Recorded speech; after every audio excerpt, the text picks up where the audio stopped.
Hey, I'm Brent. On this week's Steam Culture, we're going to talk about canned meat. I think you're going to like it. Stay tuned. Thanks for joining us. Welcome if you're new to the show. Yeah, I said we're going to be talking about canned meat. Maybe all of us have eaten canned meat at one time or another. Maybe it was some potted meat in college. We got some canned beef and we got some canned chicken. And it's important to know, February was National Canned Food Month. July is National Canned Meat Month. More importantly, this product was made with steam. Now, I can't say that all canned meat is made with steam, but I know these products definitely are.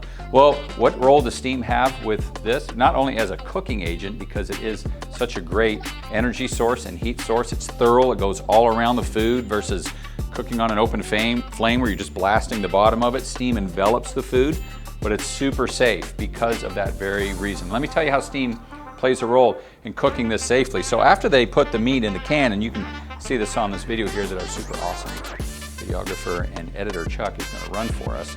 You see they packed it in the can here, and it's gonna run through a steam cooker. Now this is a process called exhaustion. Only takes about 20 seconds in this case to go through, but what they need to do is remove the air out of that can. So they packed the meat in there, and there's air all around it.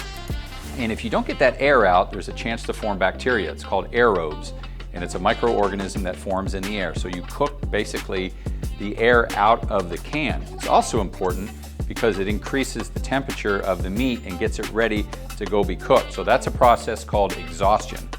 The second process is the actual cooking phase. So they're gonna throw a lid on that bad boy and throw it in a large pressure cooker, sometimes called a retort, but it's basically just a large steam pressure cooker. You may have seen these, at your house.